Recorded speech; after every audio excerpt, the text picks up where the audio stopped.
तो दोस्तों blue flag certification की अपन बात कर रहे थे।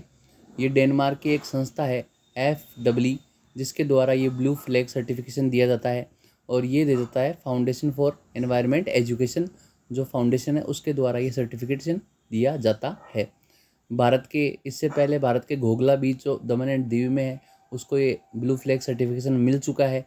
इसके बाद में ओडिशा का पुरी है, वहाँ पे सोनापुर समुद्री तट है, इसको ये ब्लू फ्लैग सर्टिफिकेशन दिया गया है। गरुड़ एक्सरसाइज की बात करें, ये एक एयर एक्सरसाइज है जो वायुसेना द्वारा परफॉर्म की जाती है और भारत और फ्रांस के बीच में ये एयर एक्सरसाइज परफॉर्म की जाती है।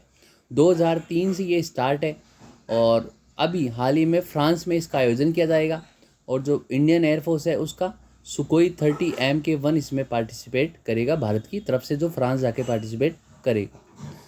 नई पीढ़ी का man portable under water vehicle, तो ये नई पीढ़ी का जो मैन पोर्टेबल है वो अंडर वाटर व्हीकल है, ऑटोनोमस है ये, और ये DRDO की जो विशाखापट्टनम इकाई है इसके द्वारा बनाया गया है और समुद्र व पानी में जो माइंस है इन माइंस की ये खोज करेगा व्हीकल। ठीक है, ये DRDO द्वारा बनाया गया है।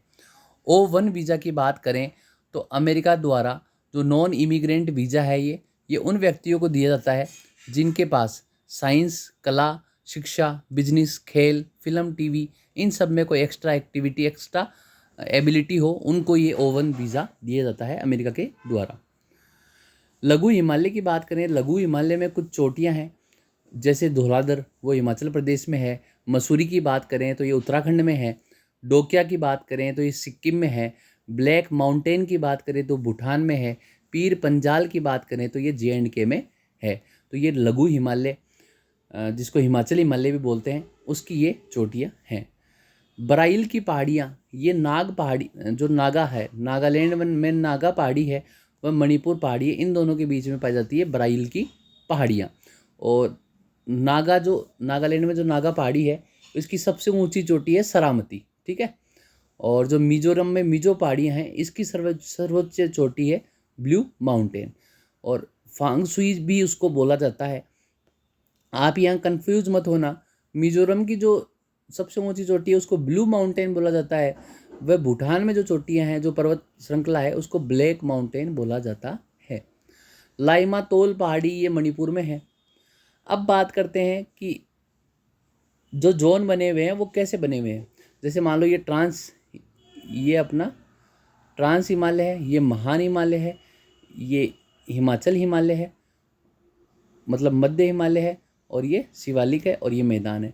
तो ट्रांस हिमालय व महान हिमालय के बीच में जो जोन बना हुआ है जिसको ITSZ बोला जाता है, सिंधु सांगपो सचर जोन इसको बोला जाता है। वह हिमाद्री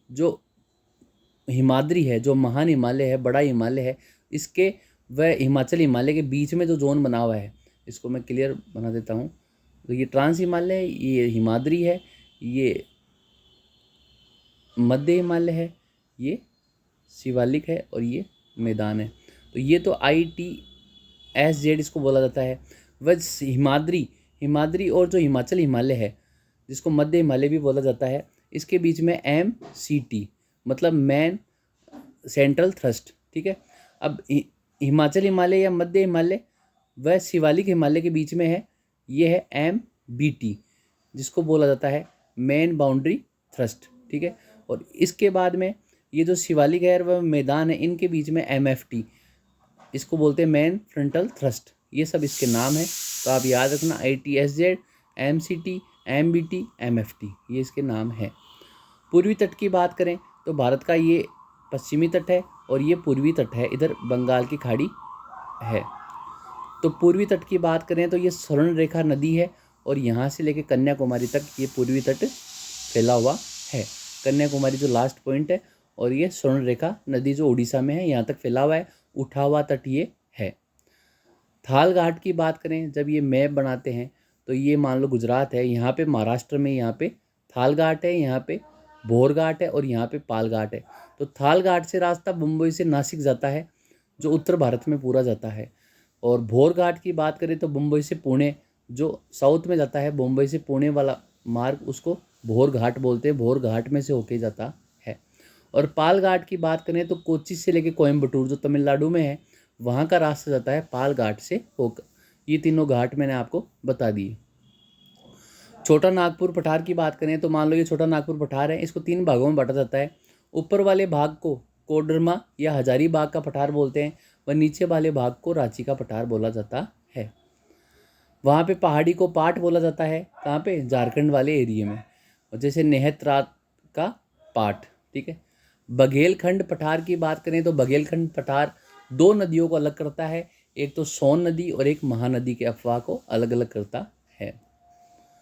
अन्नामलाई की पहाड़ी की बात करें तो अन्नामलाई की पहाड़ी को एलिफेंट माउंटेन्स भी बोला जाता है।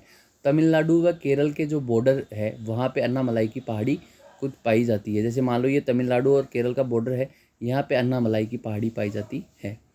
उत्कल के मैदान की बात करें, उत्कल का मैदान बेसिकली उड़ीसा में स्थित है और महानदी द्वारा ये फॉर्म्ड है। महानदी उड़ीसा में है, छत्तीसगढ़ से आती है, उड़ीसा में बहती है, और भारत की सबसे बड़ी लेगून चिल्का लेक है, जो चिल्का लेक है वो भी उत्कल के मैदान में ही स्थित है।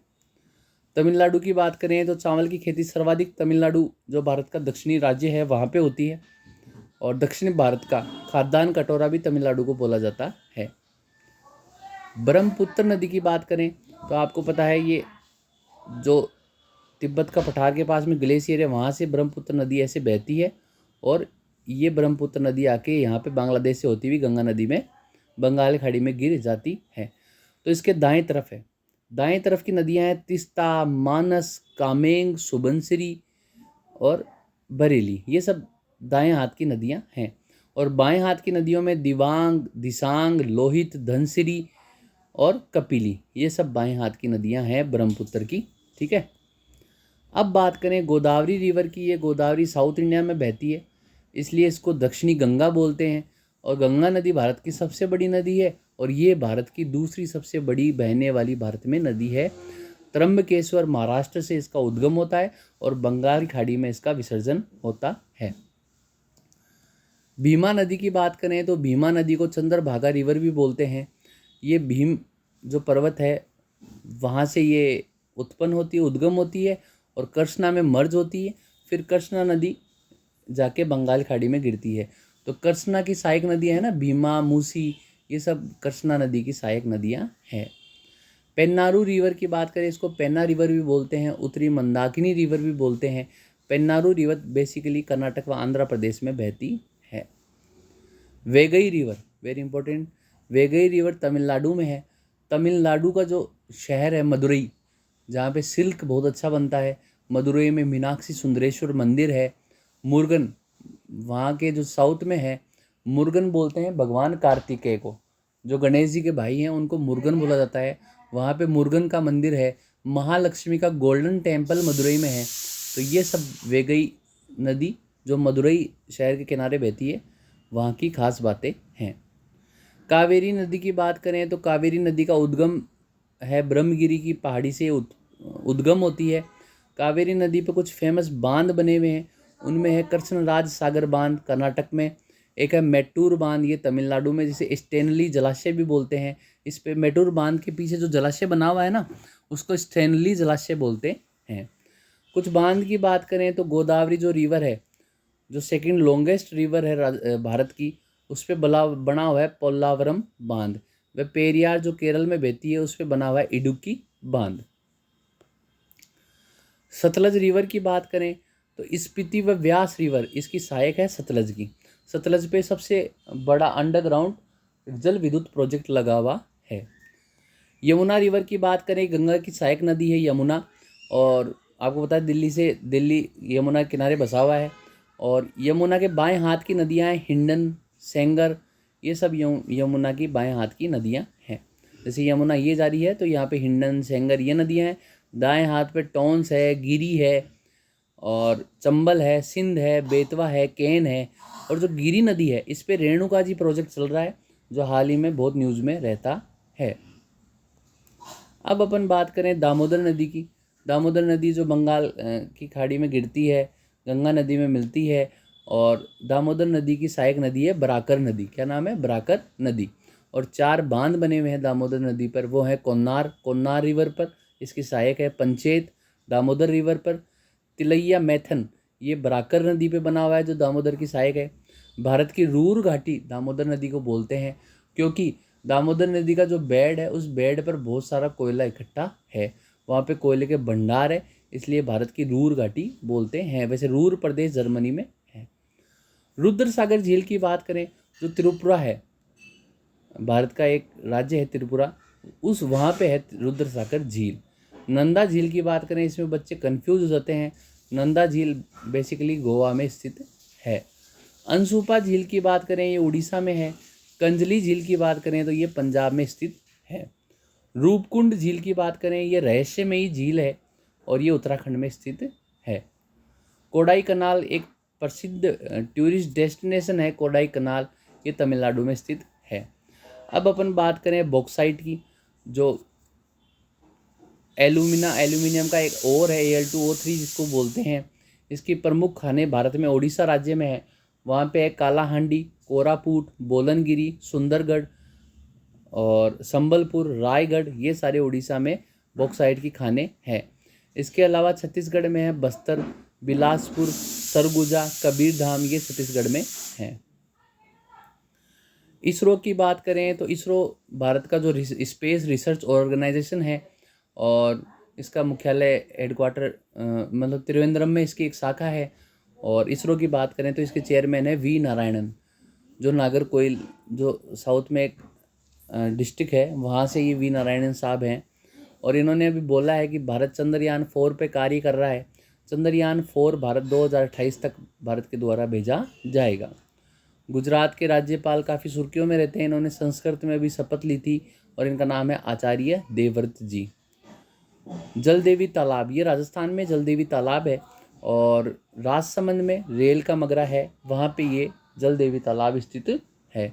यहाँ पे सिंगाड़ा की खेती की जाती है। सिंगाड़ा की खेती के बारे में मैं आपको बताऊं कि सिंगाड़ा की बुआई है वो अप्रैल माह में की जाती है, वह फसल उत्पादन है वो अक्टूबर माह में किया जाता है। राजस्थान के मुख्य सचिव बने हैं वी श्रीनिवासन और सुधांशु पंत जी जो साहब यहाँ पे थे उनको वापस सेंटर में बुला लिया गया है। पहले इनकी जगह मुख्य सचिव थे सुधांशु पंत साहब और वी श्रीनिवासन साहब पहले राजस्थान खान खनिज निगम लिमिटेड के चेयरमैन थे, अभी इनको इसका अतिरिक्त प्रभार दिया गया है। आरबीआई के गवर्नर जो बीकानेर से हैं, राजस्थान की धरती से हैं, उनका नाम है संजय मल्होत्रा साहब, या आरबीआई के 26वें गवर्नर बने हैं। अबरक उत्पादन की बात करें तो अबरक है ये सबसे ज़्यादा उत्पादित किया जाता है राजस्थान से, दूसरे नंबर पे है आंध्र प्रदेश। और जो कोडरमा की खान है झारखंड में उसको अबरक की राजधानी बोला जाता है। लाल रंग का अबरक वहाँ पे पाया जाता है तो इसको बंगाल माणिक, बंगाल रूबी भी बोला जाता है। विश्व का 80% अबरक उत्पादन इंडिया से होता है। मैग्नीज की बात करें तो मैग्नीज जो धातु है इसके अयस्क हैं पायरुलोसाइट, साइलोमेनिन, ब्रोनाइट, मैग्नाइट, ये मैग्नीज के अयस्क हैं। कुछ अपन जल विद्युत परियोजनाओं की बात करें जो काफ़ी फेमस है, काफ़ी सुर्खियों में रहती है, तो उनमें है तुलबुल परियोजना। ये तुलबुल परियोजना झेलम नदी के किनारे बनी हुई है और झेलम नदी श्रीनगर में है। फिर बात करें चमेरा, चमेरा रावी नदी के किनारे है। और उकाई की बात करें ये तापी रिवर के किनारे है, तापी, ये उकाई परियोजना बेसिकली गुजरात राज्य के पास में बनी हुई है। निजाम सागर प्रोजेक्ट की बात करें तो ये मंजरा रिवर पे बनी हुई है। कुछ गैस आधारित संयंत्रों की बात करें तो कवास में एक संयंत्र है वो गुजरात में है कवास। कायमकुलम ये केरल में है। अलपुजा एक बेसिकली टूरिस्ट डेस्टिनेशन भी है और वहाँ पे गैस आधारित संयंत्र भी है और ये है अपने केरल में। फिर बात करें दादरी की तो दादरी गौतम बुद्ध नगर यूपी में है दादरी, वहाँ पे गैस आधारित संयंत्र है। अंता की बात करें तो ये बारां में है राजस्थान में।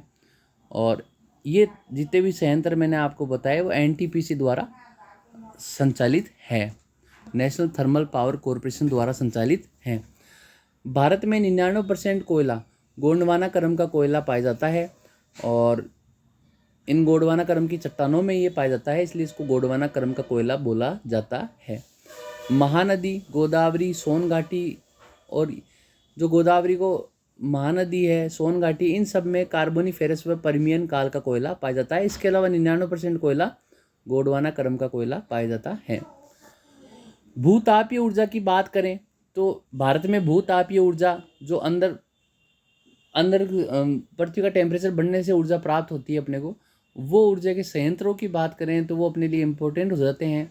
उनमें से मणिकर्ण ये है हिमाचल प्रदेश में, खम्बन ये है तेलंगाना में, राजगीर ये है बिहार में, तपोवन है उत्तराखंड में, चुमथाम ये लद्दाख में है, तातापानी ये छत्तीसगढ़ में है, सूरजकुंड ये झारखंड में है, कैम्बे गुजरात में। ये तातापानी वाला आरएस में भी पूछा गया है। अब भारत की कुछ बड़ी जल विद्युत परियोजनाओं की बात करें तो सबसे बड़ी जल विद्युत परियोजना है नाथपा झाकरी। तो नाथपा झाकरी परियोजना है सतलज नदी पर, ये हिमाचल प्रदेश में है। और भारत का सबसे ऊंचा बांध ये टिहरी बांध है, भागीरथी नदी पे बना हुआ है, ये उत्तराखंड में है। भारत की सबसे बड़ी परियोजना कोयना प्रोजेक्ट है, भारत की सबसे बड़ी परियोजना, और वो महाराष्ट्र में है। भारत का पहला हाइड्रो इलेक्ट्रिक पावर स्टेशन ये शिव समुद्रम में है, कावेरी रिवर पे बना हुआ है कर्नाटक में। ठीक है।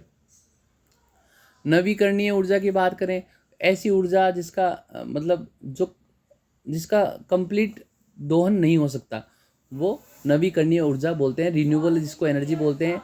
ये एनवायरनमेंट को नुकसान नहीं पहुंचाती है, एनवायरनमेंट के लिए बहुत अच्छी होती है।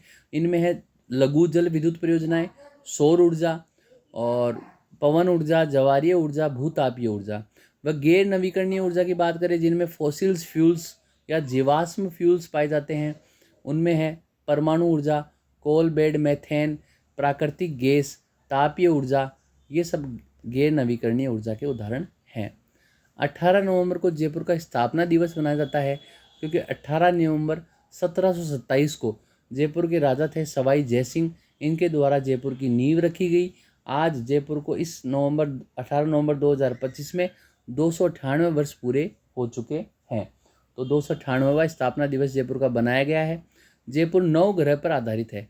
9 ग्रह, 9 जो चीज़ है वो सनातन धर्म हिंदू धर्म में काफ़ी मान्यता रखता है, और 9 ग्रहों पर आधारित ये जयपुर शहर बनाया गया है। टोटल दिशाएं 10 होती है, 10 दिशाओं में 10 पोल जयपुर शहर में बनाए गए हैं।